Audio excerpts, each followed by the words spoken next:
دیگه بگه الکو کمرش الکو زود الکش که مادرشو بکشید در کاورش بگیره گرم بکنه. مادرشو بکش در کاورش بگیره گرم. این بام مسجد است که ما برآمدیم. خلیفه عبدالله رفت سیر برده بود چپک کرد بود. پس خدا که از دیوار پای ما قایم گرفت.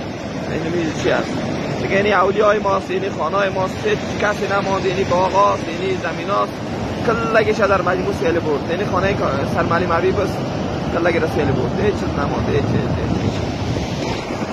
این خانه معلم رحمت است، موقعیت خانه معلم رحمت است. هیچ چیزی نیست. من نمیفهمم. حوال نداریم از خانواده و دار و دسته و زندگیش که چی گپ شد. هیچ نمیفهمیم دیگه. یعنی هم اولی نور احمد است، هیچ نیست. از اولی خیرالله هیچ چیز نمانده دیگه. اولی غلام حسین هم چپه شده، داخل دانش سیل برد. نمیفهم چی گپ شد.